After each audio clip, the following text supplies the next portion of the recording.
Het belangrijkste nieuws van Curaçao in het Nederlands. Extra Journaal, vers van de pers.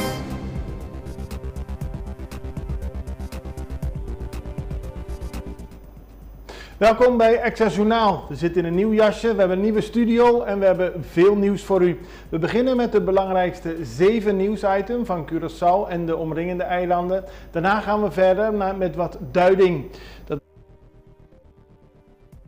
op uitgebreider aandacht aan besteden. Zo kijken we onder meer naar de strijd die de ombudsman al meer dan 10 jaar levert om ervoor te zorgen dat iedereen op Curaçao aangesloten is op schoon drinkwater. Maar voordat het zover is, gaan we eerst naar de 7 belangrijkste berichten. Onbegrip over opmerkingen Carolina. Uitlatingen die parlementariër Junior Carolina afgelopen vrijdag in het parlement heeft gedaan, heeft tot veel onbegrip geleid op Curaçao. Opnames van zijn uitlatingen zijn via sociale media rondgestuurd. Carolina stelt voor om de drugs, de cocaïne vooral, die in beslag genomen is op Curaçao, te verkopen aan Nederland. Dat zou veel geld opleveren, maar wat Carolina lijkt te vergeten is dat cocaïne op Curaçao illegaal is en ook in Nederland. Dus dat verkopen geen goed idee lijkt. Nederland herfinanciert leningen. De Rijksministerraad in Nederland heeft besloten om de financiën, de coronaleningen, te herfinancieren. Kort gezegd betekent dat het geld dat Curaçao, Aruba en Sint Maarten hebben geleend van Nederland tijdens de coronapandemie niet vanaf oktober al terugbetaald hoeft te worden. Volgens de Rijksministerraad hebben de landen meer tijd nodig om dat terug te betalen en daarom is er een periode van 18 maanden ingesteld voordat de betalingen kunnen plaatsvinden. Ernstig ongeluk bij Parera. Vanochtend is bij Parera heeft zich een ernstig ongeluk voorgedaan. Een auto maakte een U-turn zonder te kijken dat er een motorrijder in die richting reed. Het gevolg was een ongeluk tussen de auto en de motorrijder. Die raakte ernstig gewond op verschillende plaatsen in zijn lichaam en moest naar het ziekenhuis worden gebracht. De motor is in beslag genomen omdat er geen papieren konden worden overhandigd, zo zegt de politie.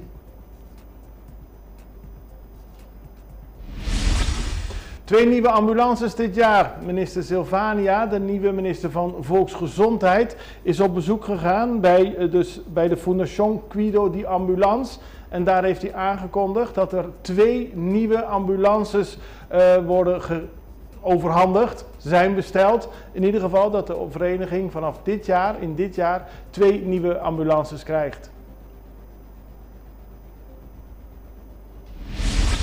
Eligio Melford is overleden. De populaire acteur, toneelspeler, komiek is op 82-jarige leeftijd overleden.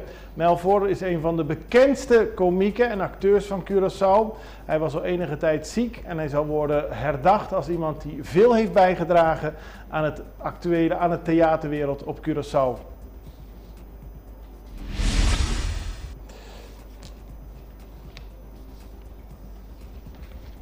Ja, Curaçao heeft van Canada verloren. De voetballers van Curaçao hebben met 2-0 van Canada verloren afgelopen zaterdag. Dat was in een wedstrijd die belangrijk was voor Curaçao om zich te kwalificeren. Maar het lukte Curaçao niet om te scoren. Daarentegen heeft Canada 2 keer gescoord. Nieuwe koningin Seju 2023. Afgelopen zaterdagavond in WTC werd de nieuwe Reina di Seju bekendgemaakt. Het gaat om Gemini Zink Angelista. Zij is de nieuwe koningin van de Seju. Tegelijkertijd werden tijdens een bijzondere avond Jessie Waal en Glenn Thomas in het zonnetje gezet. Er was een speciale eerbetoon aan deze 2 en ook Seju 2023 was opgedragen aan deze 2. En dan gaan we nu over naar de reclames. Daarna komen we terug met meer informatie, onder meer een interview met de ombudsman. Subway, su meal of the day, tapek. Todo dia boti 6 in sub diferente. Com cookie e koi bebê de 16 ons para 14,75. Boca está a meal of the day de Intersimang? Check nos Facebook page of website subway.cv.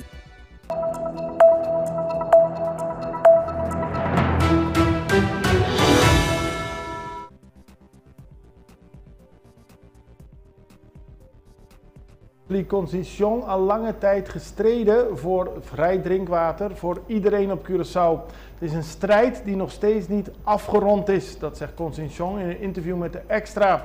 De afgelopen tijd is er meer aandacht voor het onderwerp, onder meer door de Fundación Gente y Medio Ambiente.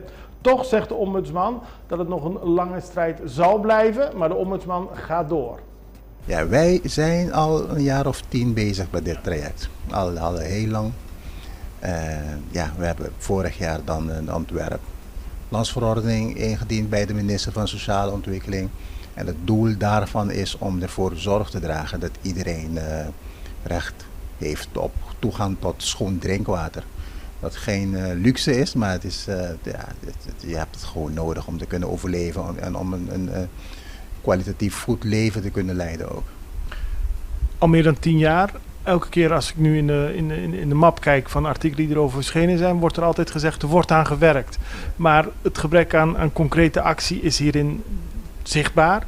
Aqualectra heeft nu aangegeven dat ze brakwater gaan aanbieden voor mensen voor een lager bedrag. Maar dat is meer om de tuin water te geven en dergelijke.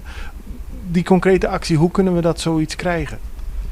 Ja, wij hebben een eerste stap gezet. In die zin van, we hebben een ontwerp opgesteld. En daarin wordt rekening gehouden met het algemeen belang, maar ook met het belang van Aqualectra als bedrijf. Dat is ons voorstel, uiteraard. Eind vorig jaar heeft de ombudsman een wetsvoorstel overhandigd aan de minister van SOHW. Daarin staat het plan dat de ombudsman heeft uitgewerkt in een wetsvoorstel om te zorgen dat iedereen op Curaçao schoon drinkwater heeft. Daarbij is ook gekeken naar de rol van Aqualectra. De ombudsman benadrukt dat hij begrijpt dat Aqualectra niet aan iedereen zomaar water kan geven. Het is een bedrijf, maar tegelijkertijd is het ook een overheidsinstelling, aldus de ombudsman. Ja, kijk, Aqualectra is een overheidsvennootschap. De overheid is enige aandeelhouder. De overheid heeft ook de taak om ervoor zorg te dragen dat de burger wordt beschermd. En we leven in 2023 en schoon drinkwater, je kan het niet alleen maar als een economisch product zien. Het heeft te maken met de gezondheid van bejaarde mensen, van schoolgaande kinderen, mensen die alleen wonen. Dus het is geen luxe, het is een noodzaak. En als overheid heb je ook de taak om het algemeen belang te behartigen. En met dat ontwerp dat wij hebben ingediend, hebben wij geprobeerd om rekening te houden met beide, met de overheid en met Aqualectra. Maar voor ons gaat het eigenlijk voor ons is de burger van belang. Dus dat de burger recht heeft op toegang tot schoon drinkwater. En dan gaan we over naar een heel ander onderwerp, Carifta. Dat zijn de Caribische zwemkampioenschappen die van 6 tot 12 april op Curaçao zullen worden gehouden. Het zijn grote kampioenschappen waar meer dan 20 landen aan deelnemen. We spraken met coördinator Irelnetti Copra. Zij is druk bezig met de laatste activiteiten voor deze grote wedstrijd. En we vroegen haar hoe het gaat met de voorbereidingen. Naast de atleten hebben wij zoals wat we noemen friends and families. Dat zijn de supporters die ook massaal hebben aangegeven interesse te hebben om te komen. Ze hebben zich ook geregistreerd. En dan praten we over een aanhang, dus naast de atleten van ongeveer 300 man aan friends and families en mensen van de media die ook erbij willen zijn om het op hun manier ook te coveren. Ja. Dus dat betekent in ieder geval voor Curaçao een enorme economische bijdrage, een economische boost. En dat is tevens ook een toegevoegde waarde van het organiseren van zo'n internationale wedstrijd hier. En daarnaast ook wat je net hebt aangegeven, de locaties worden hersteld en vernieuwd. En als Carifta voorbij is, dan kunnen onze atleten in een zeer professioneel omgeving blijven trainen. Wij lachen erom omdat de ouders van de atleten profiteren daar ook van natuurlijk.